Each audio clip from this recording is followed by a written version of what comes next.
Variable एक value है, ठीक है, जो प्रोग्रामर की नीड होती है। या मैं बात करूं, वेरिएबल एक वैल्यू है या एक नेम है जो डिस्प्ले करवाता है वैल्यू जो उसके अंदर स्टोर होता है। ठीक है, यहाँ पे मेरे पास बहुत सारी वेरिएबल वैल्यू है और मैं अपने प्रोग्राम में बार बार किसी वैल्यू को यूज कर रही हूँ, बार बार उस वैल्यू को यूज कर रही हूँ।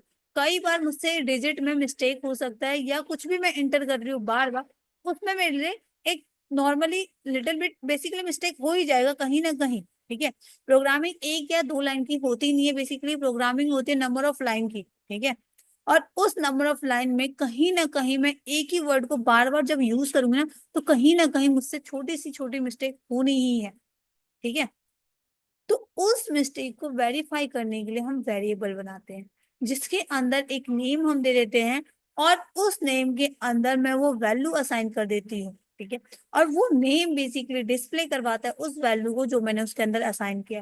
तो अब मुझे कहीं पे भी अगर प्रोग्राम में एज अ मुझे उस वैल्यू को यूज करना है, तो मुझे वैल्यू एंटर करने की नीड नहीं है। मैं ओनली ऑन उस नेम को यूज करूंगी जिस नेम के अंदर मेरी वैल्यू स्टोर है।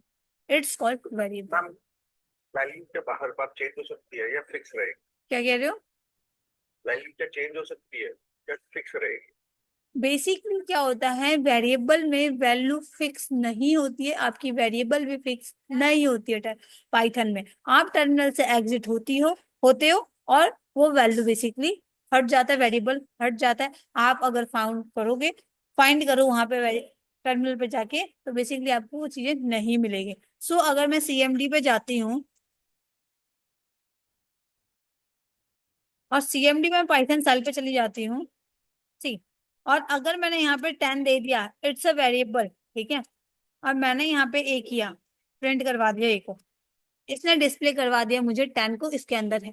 बट वहीं पे अगर मैं एग्जिट कर जाती हूँ और सी में दोबारा पाइथन में जाती हूँ, अब मैंने ए नाम का वेरिएबल बनाया है, मैंने ए नाम का वेरिएबल, क्या मैं प्रिंट ए को करूँ, तो ये बोलेगा name error name, A is not defined, A कुछ है ही नहीं यहाँ पे, आपने क्या। तो एक बार जब हम टर्मिनल से एग्जिट होते हैं तो वेरिएबल हमारी डिस्ट्रॉय हो जाती है, वो परमानेंट नहीं है। नहीं वो तो मैम, ये तो सारी चीजें हो जाती है टर्मिनल से एग्जिट करेंगे तो उसके चलो तो थोड़ा सा फाइन। पेशेंट रहो, मैं बताती हूँ अभी सारी चीजें प्रोसेस बता रही हूँ। ठीक है, एक मिनट। हाँ। नहीं, मेरा एक बेसिक सा क्वेश्चन था, अगर इसकी वैल्यू फिक्स्ड है तो फिर तुम वैल्यू यूज कर ले, वेरिएबल यूज करने का फायदा क्या हुआ? किसने कहा वैल्यू फिक्स है? अभी पूरा प्रोसेस दैट इज देखो। My question. नहीं, प्रोसेस पूरा देखो, एक मिनट देखो पहले। तो ये वेरिएबल हमारे लिए क्या है, एक नेम है जिसके अंदर वैल्यू स्टोर करते हैं और वो डिस्प्ले करवाता है वो वैल्यू को। अब ये जो डिस्प्ले करवाता है, ठीक है चलो, बट इसका प्रोसेस क्या होता है, ये वैल्यू हमारी टर्मिनल है, सी, ये हमारी टर्मिनल है, और टर्मिनल के अंदर ये वैल्यू हमारी स्टोर हुई है। ठीक है, हमने यहाँ पे असाइन किया है, सिंपल सा, यहाँ पे हमने प्रिंट किया है। ठीक है, एक, बट इसी का बैकएंड प्रोसेस क्या होगा, यहाँ पे बैकएंड में प्रोसेस क्या चल रहा है, बैकएंड में क्या चल रहा है प्रोसेस, सुरेश, बैकएंड में क्या चल रहा है? तो बैकएंड में ये मेमोरी में जाके वैल्यू स्टोर करता है। हम्म। हाँ, क्या तो एक क्या रहता है, एक हीप एंड दो स्टैक। दो दो दो वैल्यूज बनती है, एक एक या हीप एंड एक स्टैक।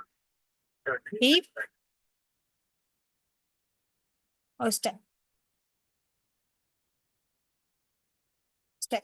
ठीक है, तो अब जब यहाँ पे वैल्यू असाइन हुई तो ये बैकएंड पे जाके मेमोरी में कैसे काम कर रहा है, ये रैम ले लेते हैं। ठीक है, ये हमारी रैम है, ठीक है, जहां पे स्टोर हो रही है वैल्यू मेरी। ठीक है, अब यहाँ पे कैसे होगा, तो हमने जैसे ही a इक्वल 10 दिया, तो ये क्या करेगा, इन दोनों को अलग अलग कर देगा, a इधर और b वैल्यू इधर आ जाएगा। ठीक है, नेम, और यहाँ पे जाके इस दो पार्ट में बेसिकली हमारी रैम डिस्ट्रॉय होती है, बेसिकली सॉरी, रैम डिवाइड होती है। ठीक है, तो यहाँ पे क्या होगा, सबसे पहले यहाँ पे नेम को स्टोर करेगा, हीप साइड क्या करता है, नेम को स्टोर करता है, ए इसने स्टोर किया। ठीक है, यहाँ पे स्टैक में जाके एक ऑब्जेक्ट क्रिएट होगा जिसकी आईडी होती है। ठीक है, यहाँ पे मैं आपको आईडी दिखाऊं, जस्ट लाइक मैंने ए इक्वल 10 किया और आईडी अगर मैं ए की देखूं, सी, ये आईडी मिल गई। ठीक है, तो यहाँ पे क्या होगा, एक ऑब्जेक्ट क्रिएट होती है और इस ऑब्जेक्ट को बेसिकली एक आईडी असाइन हो जाती है। ऑब्जेक्ट से क्या मतलब है? ऑब्जेक्ट आईडी, ठीक है। यहाँ पे एक ऑब्जेक्ट हो गई, बन गई। और ऑब्जेक्ट बेसिकली आईडी असाइन करेगी। आईडी आप कुछ भी ले लो, ठीक है, सिंपल सा, ठीक है। और वहां पे उसके बाद, ठीक है, ऑब्जेक्ट आईडी असाइन होगी। उसके बाद क्या होगा यहाँ पे, इस वैल्यू को, ठीक है,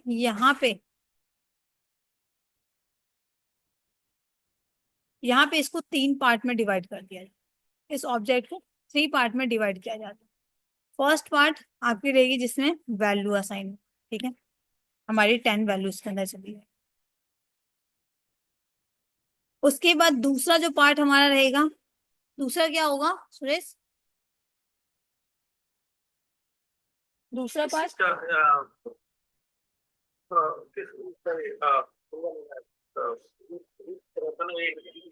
का क्लास होगा।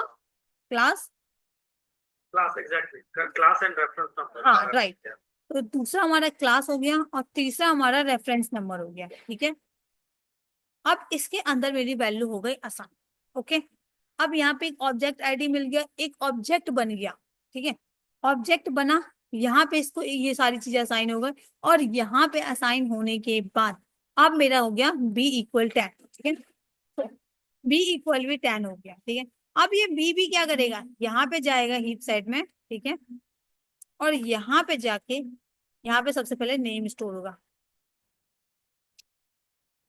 अब बी की वैल्यू कितनी है, 10 है, ठीक है। बी की वैल्यू मेरी 10 है। जब मैं कॉल करूंगी प्रिंट ए करूंगी, तो यहाँ पे क्या होगा, ये जो है मेरी नेम, ये अपने ऑब्जेक्ट को कॉल करेगी। और इसमें से ये प्रिंट करके मुझे 10 वैल्यू ला के दे देगा, ठीक है। देन उसके बाद अब मैंने क्या किया, प्रिंट बी कर दिया यहाँ पे।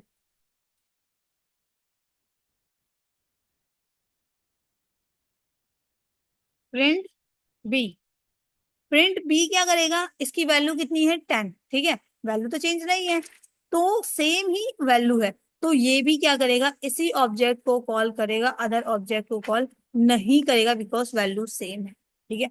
अगर मैं इसको दिखाऊं आपको सही, जैसे b = 10 दे दिया, ठीक है। और इसकी आईडी अगर मैं चेक करूं से, सॉरी बी, आप देखोगे 0792 दोनों की ऑब्जेक्ट आईडी सेम है, ठीक है। तो यहाँ पे क्या हुआ, इन दोनों की object ID same. But Python एक ऐसा लैंग्वेज है जहां पे ऑन द टर्मिनल आप वेरिएबल की वैल्यू को चेंज कर सकते हो। ऑन द टर्मिनल याद रखना, ठीक है तरुण, चेंज कर सकते हो, ठीक है। इसलिए कहा था वेट करो, सारी चीजें बताऊंगे एक एक करके। तो ऑन द टर्मिनल वैल्यू आपकी चेंज हो जाती है। पाइथन ही ऐसी लैंग्वेज है जिसके अंदर कर सकते हो। सी, अगर मैं यहीं पे, ठीक है, यहीं पे मैंने कहा a = 20, तो 20 क्या होगा, अब यहाँ पे नेम तो है ही, ठीक है, बट इसकी वैल्यू कितनी है, 10 है। तो इसको तो कॉल करेगा नहीं, इसकी वैल्यू 10 है। तो यहाँ पे फिर एक नया ऑब्जेक्ट बनेगा। तो मैम एक मिनट ये बताओ, ये ऑब्जेक्ट का मतलब क्या है? ये क्लास, रेफरेंस, ये क्या मतलब, देखो लॉजिक क्या अभी है? क्लास ऑब्जेक्ट रेफरेंस से कोई मतलब मत रखो, जितना बता रही उतना सुनो, ठीक है। अभी क्लास भी आपको एक एक करके पता चलेगा, जब हम डेटा टाइप पे आएंगे धीरे धीरे पता चलेगा, जैसे, ठीक है। तो जितना अभी से बता रही उतना प्रोसेस समझो कि रैम में किस तरीके से स्टोर होता है, ठीक है। बाकी धीरे धीरे एक एक करके समझा रही हूँ, ठीक है, अब एकदम से। रैम में थोड़ी, ये तो हार्ड डिस्क में होगा ना, रैम में थोड़ी कुछ स्टोर होता है। रैम तो वोलेटाइल मेमोरी। वेट करो, तुरंत पता चल जाएगा, ठीक है। यहाँ पे मैंने a = 20 किया, यहाँ पे क्या होगा, ए तो मेरा पहले से स्टोर है। यहाँ पे 20 आ गया, ठीक है।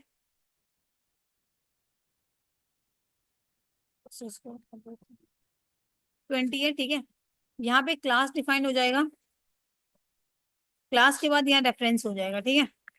अब मैं प्रिंट ए करती हूँ। प्रिंट ए की वैल्यू कितनी है, 20 है। यहाँ पे अगर मैं दोबारा से करती हूँ a = 20, 20, ठीक है। और प्रिंट ए करती हूँ, तो अब वैल्यू इसकी आईडी, अब इसकी चेक करो। सी, 111 और 2, 0792 था पहले, बट इसकी आईडी चेंज हो गई बिकॉज वैल्यू चेंज हुई, ठीक है। वैल्यू जैसी चेंज हो गई, अब ये क्या करेगा, ये अपना कॉल, जो ये कॉल दे रहा है बेसिकली इस ऑब्जेक्ट को, ये कॉल वापस ले लेगा। और कॉल जैसे ही वापस लिया, सो ये अब क्या करेगा, इसको कॉल करेगा यहाँ, ठीक है, इसको कॉल करेगा यहाँ पे, और अब इससे हो, ठीक है। तो इस तरीके से आप वैल्यू चेंज करते हो टर्मिनल में, पाइथन में, वेरिएबल में। सी लैंग्वेज में क्या होता है कि जब तक आप टर्मिनल से एग्जिट नहीं होते, आपकी वेरिएबल की जो वैल्यू है वो चेंज नहीं होती है।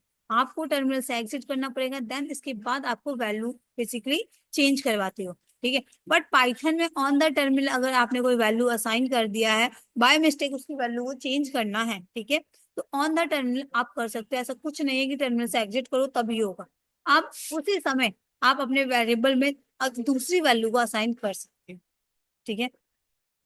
अब ये क्लास क्या होता है, क्लास बेसिकली उसका टाइप है। जिस तरीके से हर एक डेटा का एक नंबर, क्या है, मुझे नंबर है, ठीक है, बट वहीं पे एक स्टेटमेंट अल्फाबेट नंबर है, बट वहीं पे एक रोमन नंबर है, अल्फाबेट है, मतलब हर चीज अलग अलग है ना यहाँ पे। तो अगर मैं हिंदी में कुछ लिखूं तो वो हिंदी की सब वर्ड है, अगर मैं इंग्लिश में लिखूं इंग्लिश में, अगर वहीं पे नंबर काउंट लिखूं तो वो मेरी नंबरिंग है।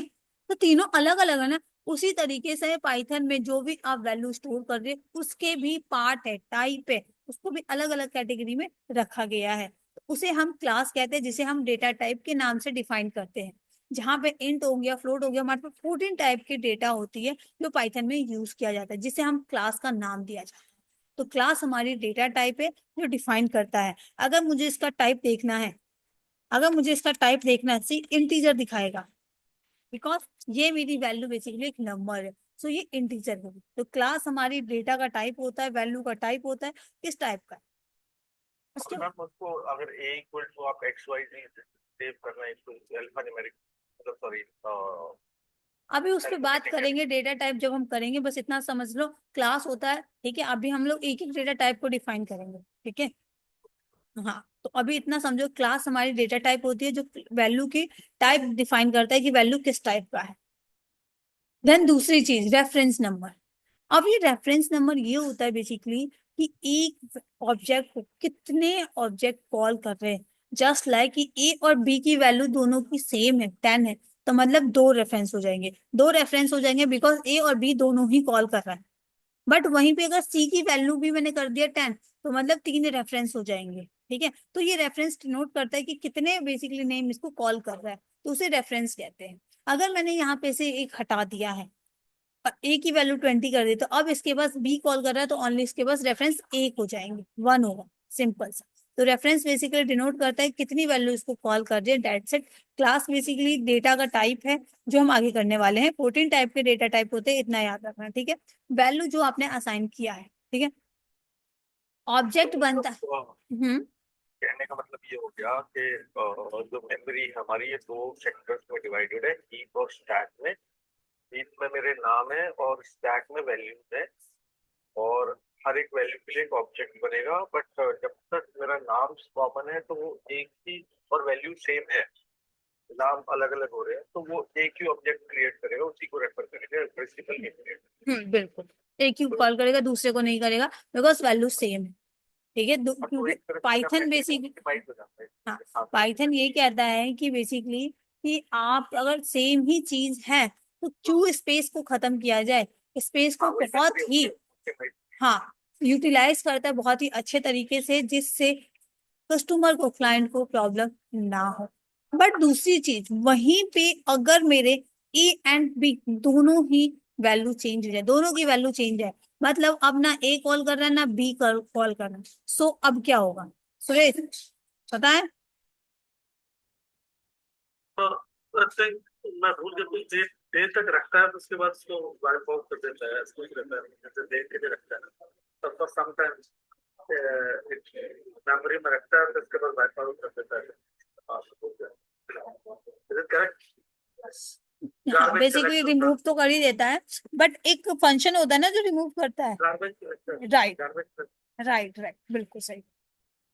तो गार्बेज कलेक्टर है पाइथन में, सी लैंग्वेज में नहीं है। सी लैंग्वेज में अगर आप डेटा भी असाइन कर रहे हो, तो वहां पे आपको डेटा टाइप डिफाइन करके चलना पड़ता है, तभी आपकी डेटा बेसिकली डिफाइन होता है। बट पाइथन में कोई भी वैल्यू देते हो ना, वैल्यू के अकॉर्डिंग वो चेक कर लेता है किस क्लास का बेसिकली वैल्यू है और उस क्लास को डिफाइन कर देता है, बट अदर लैंग्वेज में ऐसा नहीं है। देन अदर लैंग्वेज में क्या होता है बेसिकली कि आपने जो भी वैल्यू असाइन किया है, ठीक है, उसको अगर कोई कॉल नहीं कर रहा है, वो ऐसे ही बैठा हुआ है, तो वो बैठा ही रहेगा जब तक आप खुद अपने कमांड के थ्रू से रिमूव नहीं करते हो। बट यहाँ पे पाइथन में गार्बेज कलेक्टर नाम का एक फंक्शन है, ठीक है, वो क्या करता है, वो यहाँ पे ऑलरेडी बैठा रहता है, वो चेक करता रहता है क्या कोई ऐसी चीजें हैं यहाँ पे जो वेस्ट है, जो ये जगह को बेसिकली यूटिलाइज कर रहा है फालतू में, ठीक है, फालतू में यूज कर रहा है जगह को। तो वो क्या करता है, गार्बेज कलेक्टर उसको रिमूव कर देता है, उसको नहीं रहने देता है। तो time to time garbage collector यहाँ पे चीजें की क्लीन अप करता रहता है कि चीजें वेस्ट है, चलो इसे रिमूव कर दो। तो आपको यहाँ पे डिफाइन करने के लिए, डिलीट करने के, रिमूव करने के लिए आपको कोई नीड नहीं है, कुछ कमांड देने की नीड नहीं है, वो ऑटोमेटिक रिमूव कर देता है। दूसरी चीज ये होती है कि आपको पता है कि वेरिएबल परमानेंट नहीं होता है टर्मिनल पे, वो टेम्परेरी होता है। टर्मिनल से जैसे एग्जिट किया वो हट जाता है, वो नहीं रहता है, ठीक है। तो ये प्रोसेस होता है बेसिकली स्टोर करने का वैल्यू को, ठीक है। अगर यहीं पे अगर मैंने किया, यहाँ पे बैकएंड में ये प्रोसेस चलता है, ठीक है, मैंने यहाँ पे किया a इक्वल 10, ठीक है, इक्वल 10, c इक्वल 10, ठीक है, और इसकी तीनों की आईडी चेक करूँ, तीनों की आईडी सेम है, बिकॉज एक ही ऑब्जेक्ट को ये तीनों कॉल कर रहे हैं, यहाँ पे कॉल होगा। बट वहीं पे अगर मैं ए की वैल्यू चेंज कर दूं, 20 कर दूं, और आईडी अगर मैं चेंज कर दूं, अब इसकी आईडी चेंज हो गई, बिकॉज वैल्यू चेंज हुई तो आईडी बेस की चेंज हो गई, ठीक है। अभी देखो मैं टर्मिनल से एग्जिट नहीं हुई हूँ, तो 0792 जो पहली आईडी थी वही आईडी मिल रहा है, देन इसको भी वही आईडी मिल रहा है, अभी रिमूव नहीं हुई है, गार्बेज कलेक्टर ने अभी नहीं कुछ किया है, सी, ठीक है। अगर मैं वहीं पे दोबारा से करूँ, जैसे डी इक्वल,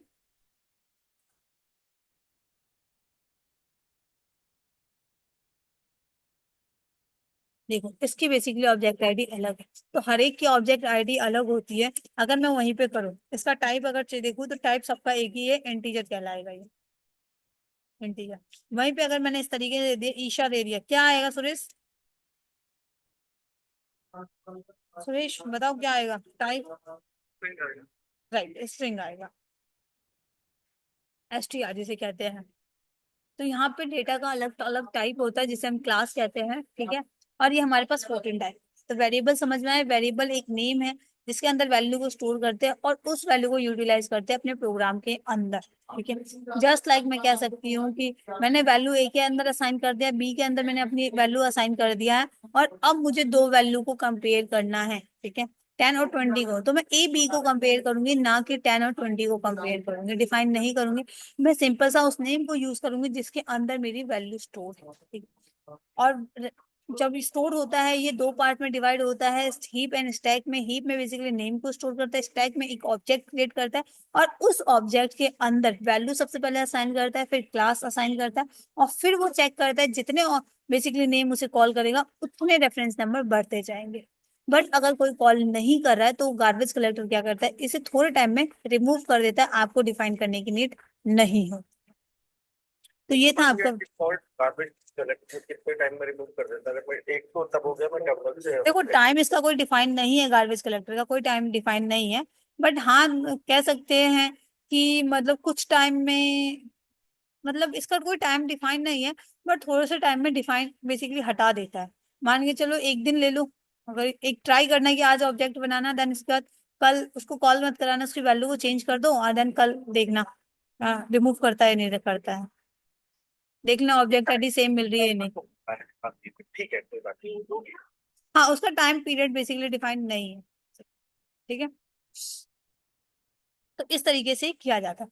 ट्राई कर लेना एक बार, आज वैल्यू असाइन करना, वैल्यू असाइन करके उसका वैल्यू चेंज कर देना, चेंज करके बाद में चेक करना 2-3 घंटे बाद, दूसरे दोबारा से वही वैल्यू असाइन करना, देन चेक करना, ठीक है। तो हो जाएगा, तो पता चल जाएगा कितना टाइम पीरियड लग गया, ठीक है। तो ये चीज डन पर है। मैं चेक कैसे करूंगा?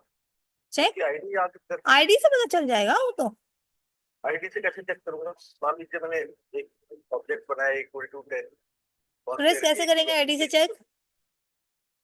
Suresh can you define? ID से कैसे, लाइक वो जो नंबर है वही रहेगा, मुझे मालूम नहीं लाइक आईडी से कैसे ड्रॉप होगा। जस्ट आईडी लाइक जो अगर मैंने यहाँ पे A=10 किया है, ठीक है, इसकी आईडी मेरी कितनी है, एक ही देख लो, 0792। ठीक, स्टोर करना पड़ेगा अपना, मतलब जो भी है। सुनो, 0792 इसकी आईडी है, ठीक है। मैंने क्या किया, वैल्यू इसको चेंज कर दिया, ठीक है, वैल्यू मैंने क्या किया, इसकी चेंज कर दी। अब इसकी आईडी बेसिकली क्या है, 112, ठीक है, 112 इसकी आईडी है। अब मैंने यहाँ पे क्या किया, B=10, ठीक है, इसकी आईडी चेक किया, बी की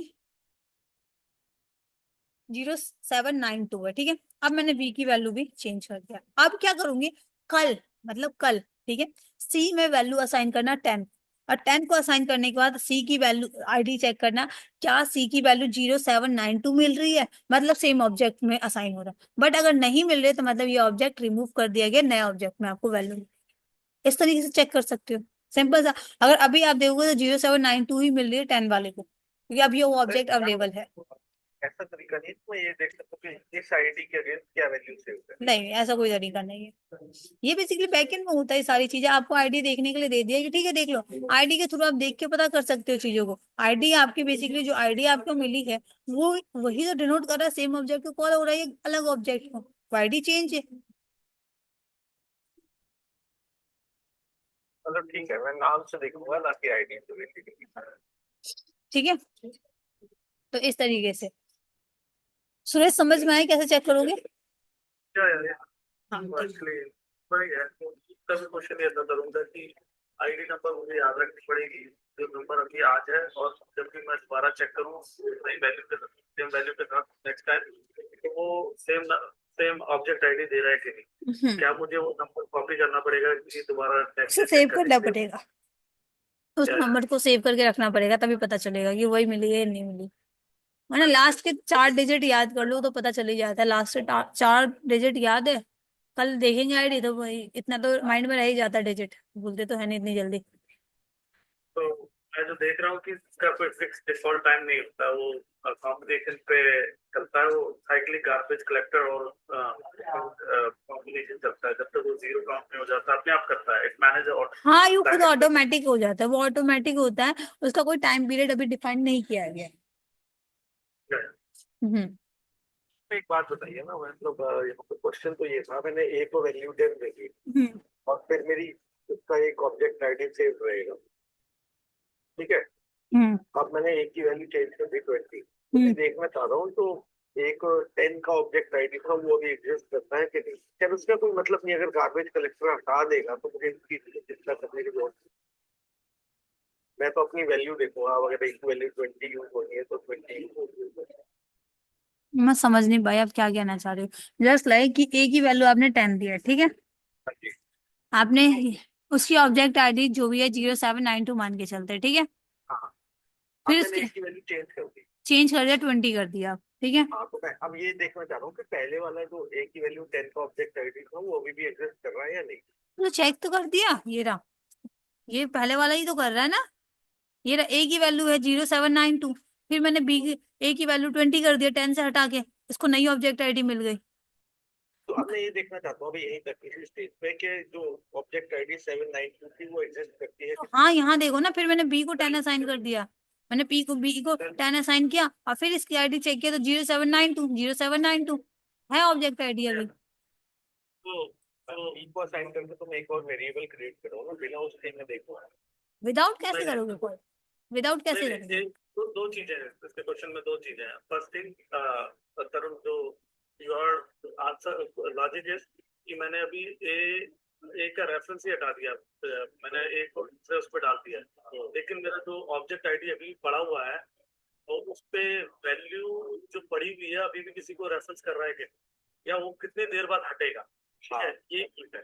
Correct? बस तो हाँ, तो वो तो मेरे ख्याल से व्हाट शी इज सेइंग कि उन्होंने नेक्स्ट स्टेप किया। मैं जो तुम्हारे पॉइंट को मैं करना चाह रहा हूँ, ये मेरे ख्याल से सपोज हम प्रोग्राम करते जा रहे हैं एग्जांपल के लिए, वो वैल्यू, वो रेफरेंस, जो इंटीजर वैल्यू जो है ना, हमने किसी नेम के साथ अभी तक असाइन नहीं कर रहे हैं, और वो चेक कर रहा है कि पूरे कोड में कुछ तो टाइम पीरियड रहता है, ठीक है, जो जो जो वी डोंट डिफाइन।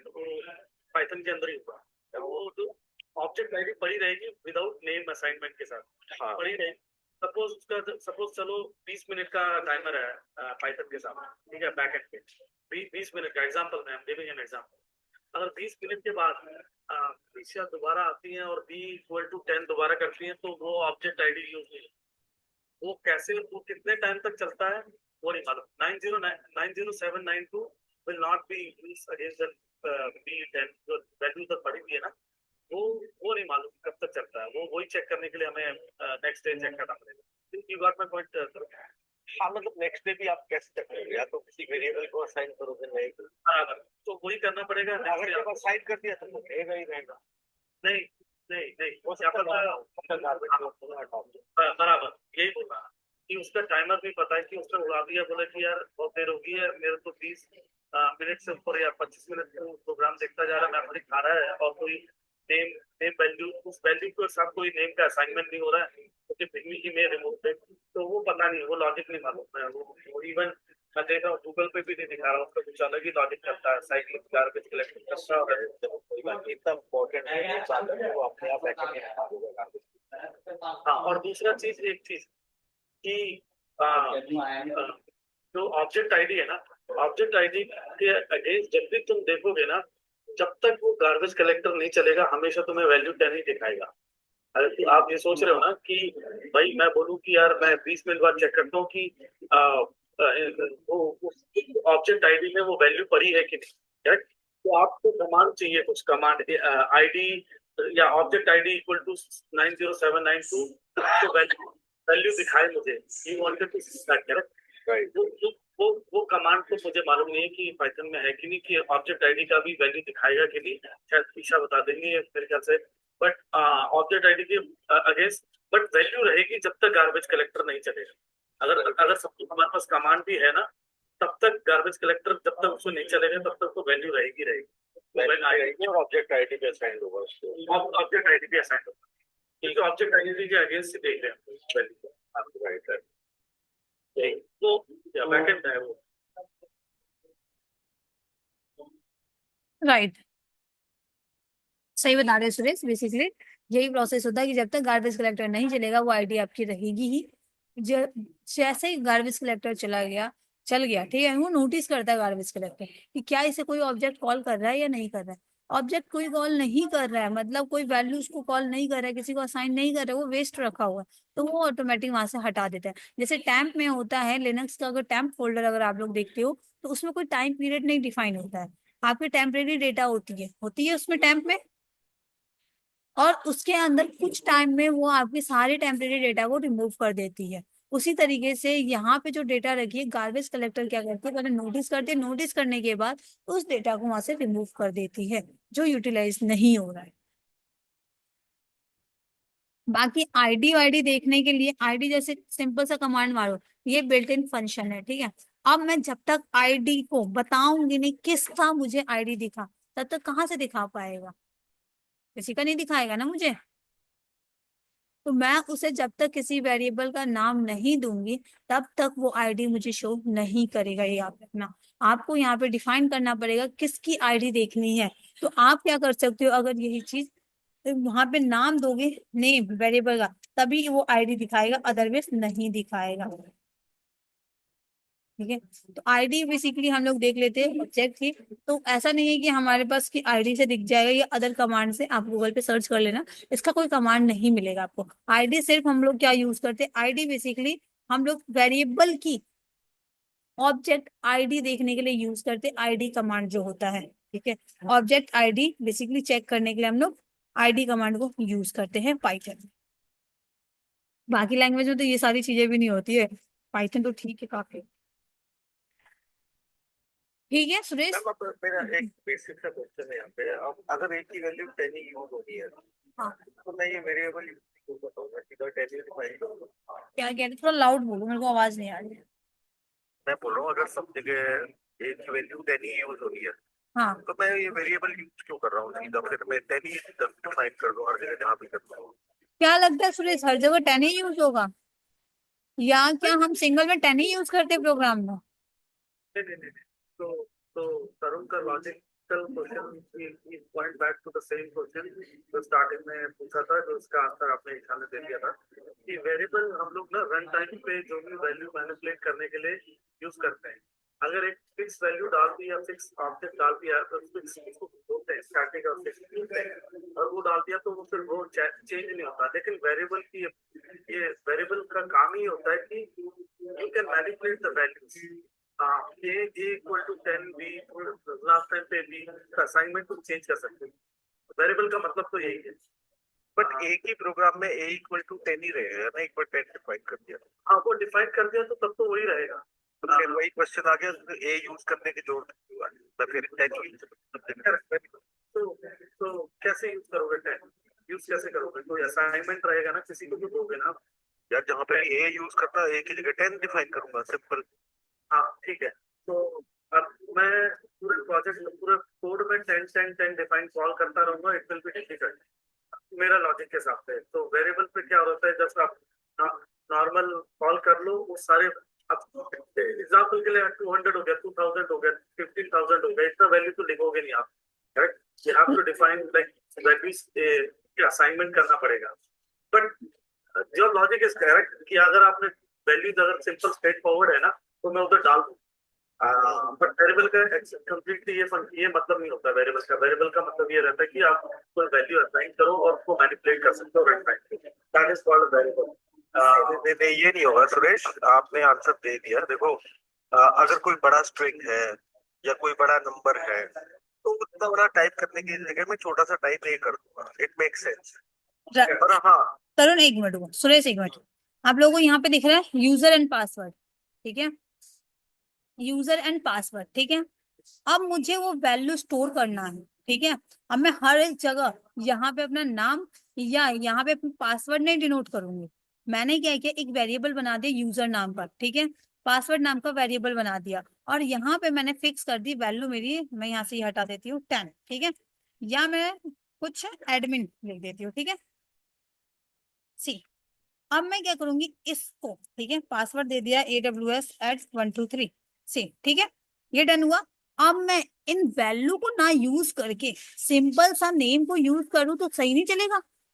प्रोग्राम में हम लोग वैल्यू कहाँ पे स्टोर करें, एक टेबल तो हमें चाहिए कंपेयर करवाने के लिए। अगर हम कोई प्रोग्राम बना रहे हैं तो प्रोग्राम में क्या होता है कि हम लोग ना किसी वैल्यू को बार बार जब कॉल करते हैं तो इरिटेट हो जाते हैं, एक ही वैल्यू को बार बार इंटर करने में। जब आप लोग प्रोग्रामिंग करते हो, मैं भी अपनी बात कर रही हूँ, मैं भी जब प्रोग्रामिंग करती रहती हूँ ना, जब मैं एक ही वैल्यू को 10 बार कॉल करती हूँ इरिटेट हो जाती हूँ। बट वहीं पे अगर मैं एक वेरिएबल बना दूं और वेरिएबल के अंदर वैल्यू को स्टोर कर दूं और उसका नाम मैं यूज कर लूं सिंपल सा, जैसे यहाँ पे यूजर मेरे को खुद ही दिखा देगा कि हाँ यूजर नाम का है, मैं इसको डिनोट कर दूंगी सिंपल सा, चल रहा है मेरा आराम से। तो वेरिएबल वैल्यू को स्टोर करता है, टेबल को स्टोर करता है, और आपके प्रोग्राम को स्मूथली चलाने में हेल्प करता है। समझ में आई बात? वेरिएबल छोटा नाम है बट उसका काम बहुत ही, मतलब देखा जाए बहुत बड़ा काम है उसका, कि आप अपने प्रोग्राम में बेसिकली क्या करते हो, उस वेरिएबल उस नेम को हर जगह यूज कर पा रहे हो। और अगर दूसरा क्वेश्चन आपका था कि अगर मैंने 10 किया, ठीक है, लाइक आपने 10 किया, ठीक है, पूरे प्रोग्राम में 10 10 यूज किया, अब क्या हुआ, आपको बीच में प्रोग्राम बेसिकली एक लाइन का नहीं होता, ठीक है, ये याद रखना। प्रोग्राम कम से कम 200 लाइन का होता है, या मैं बात करूँ 50 लाइन की से होते हैं स्क्रिप्ट राइटिंग, ठीक है। और उस स्क्रिप्ट में 25 तक, मैंने 25 लाइन तक मेरे को 10 करना था, ठीक है। देन उसके बाद अब मैंने अपने प्रोग्राम को ब्रेक कीवर्ड से ब्रेक करवा दिया, उसके बाद मैंने कुछ डिफाइन किया, बट मेरे को क्या है, उसकी वैल्यू को चेंज करना है, ठीक है, उसकी वैल्यू को चेंज करना है। तो मैं क्या करूंगी, उस वेरिएबल की वैल्यू को चेंज कर सकती हूँ, ठीक है, उसी प्रोग्राम के अंदर ए इक्वल वहां पे 20 डिफाइन करके। तो ऐसा केस में तो पहले तो आपने ब्रेक के ऊपर क्या आपने वो तो 20 हो जाएगा। नहीं, ऊपर जो वेरिएबल है वही डिफाइन होके चलेगा, ऐसा नहीं है प्रोग्राम में कि आपने नीचे डिफाइन किया तो वो ऊपर हो जाएगा, ऐसा कुछ नहीं है। ब्रेक कीवर्ड्स क्यों होता है, ऊपर जितने हमने प्रोग्राम किए वो क्यों होते हैं? ये ब्रेक का मतलब नहीं पता, बट वो तो अगर आप नहीं, ऐसा कुछ नहीं होता है, आप जो कह रहे हो ना। एक पॉइंट बोलना चाहता हूँ Tarun, just one more point with the explanation Isha ने जो दिया है। सो एग्जांपल हम लोग बोल रहे थे ना 10 10 10 कोड पे लिख लेंगे वैल्यू सीधा 10 10 10 10 10 10, ठीक है। तो 20 लाइन या 25 लाइन का कोड लिखना आपने, 10 यूज कर लिया अभी एग्जांपल के लिए, करेक्ट? बाद में पता चला यार मुझे तो 10 यूज नहीं करना, मुझे 20 यूज करना था, then what you will do? वो 10 जगह 10 लाइन में मैं चेंज करके खाली वेरिएबल चेंज करेंगे तो आपको अच्छा चलेगा। एग्जैक्टली, तो मैनिपुलेट करके इजीली वो जो जिसमें नेम एंड वैल्यू का असाइनमेंट रहता है, एंड वैल्यू को हम कभी भी चेंज कर लेंगे वेरिएबल का, बट जब जब ए को नहीं करना, मुझे बस एक जगह एक लाइन पे लिखूंगा चाहे ए इक्वल टू 20, सारी जगह जहाँ पे कॉल हो रहा है सारा नंबर वो चेंज हो जाएगा ऑटोमेटिक। जाएगा बड़ा स्ट्रिंग है, बार बार एक ये बार सब बार करेक्ट है। तो सेम एक्सप्लेनेशन जो अभी ऊपर भी दिया है, जैसे यूजर नेम एडमिन और पासवर्ड को दिया ना, हाँ बड़ा बड़ा पासवर्ड टाइप करके पासवर्ड हाँ बस उस पे कॉल करके इजीली मैं बाकी चीजों को, अगर बैकएंड पे एक लाइन पे मैं वेरिएबल का जो वैल्यू है कल को बोले कि यार नहीं नहीं एक आइटम का कॉस्ट चेंज हो गया, 20 की जगह 25 हो गया, तो मैं 25 को चेंज ना करके मैं वेरिएबल का जो कॉल किया हुआ है वैल्यू जहाँ पे साइन की है एक लाइन पे चेंज करके उसको हटा दूँ। बहुत बढ़िया। तो these are the two that we should do. ठीक है, गुड, थैंक यू। Then तरुण भी is like me only, I think he goes more deeper. ये बोला तो क्यों बोला, ये किया तो क्यों किया, तो good good, I think it's good. आज समझना, अंडरस्टैंडिंग डेवलप करना ही तो मेन चीज है। नहीं नहीं वो भी है, बट ईशा का मैंने देखा है कि आई थिंक जो मैंने अब तक पढ़ा है सो फार, मैं थोड़ा अप एंड डाउन रह जाता हूँ, but they goes with the backend, जो पाइथन के कोड से स्टार्ट नहीं कर रहे, they will go with the backend components की भाई ये इस चीज का बैकएंड पे क्या हो रहा है, so that it get memory में हो जाता है कि वो थोड़ा स्टाइल है, लाइक गुड। चलो बढ़िया। डन। डन। तो ये था आपका वेरिएबल। वेरिएबल हमारी समझ में हमारी क्लास एक साथ ही चला दो आजकल, किसकी वजह से नहीं करनी है, as per my can adjust, बाकी मर्जी आपकी है, देख लो। तरुण, मुझे इसके लिए कोई आइडिया नहीं है, मैं ट्राई करूंगी, बाकी देखते हैं। अगर बेसिक ओके, थोड़ा जो रिपीट हो रहा है चीज okay with that, no I am okay problem तो कि आपका टाइम एंड एफर्ट बचेगा, एनर्जी बचेगी, बाकी आपके।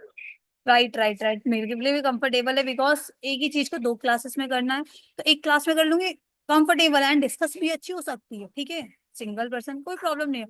बट बाकी देखते हैं क्या डिसाइड होता है, देन इसके बाद मैं आप लोगों को अपडेट करूंगी, ठीक है। अभी मुझे कोई आइडिया नहीं है, तो क्लास अभी कंटिन्यू करते हैं, पहले चीजों को समझते हैं, ठीक है।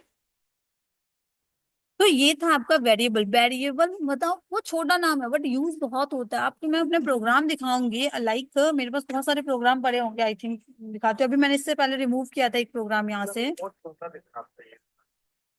मेरे को भी ऐसा क्यों हो रहा है, मैं नॉट श्योर कि मैं भी ट्राई कर रहा हूँ फुल स्क्रीन करने का, पर मेरे को आ नहीं रहा ऑप्शन, जनरली मेरे को आता था। क्या और वो चीज? तीन डॉट्स दिख रहे होंगे, देखो हैंग अप के लेफ्ट को। हम्म। ओके ओके, अच्छा, एक्सटेंशन स्क्रीन नहीं नहीं नहीं, theme, colour theme, file icon theme, product icon theme नहीं, टास्क नहीं।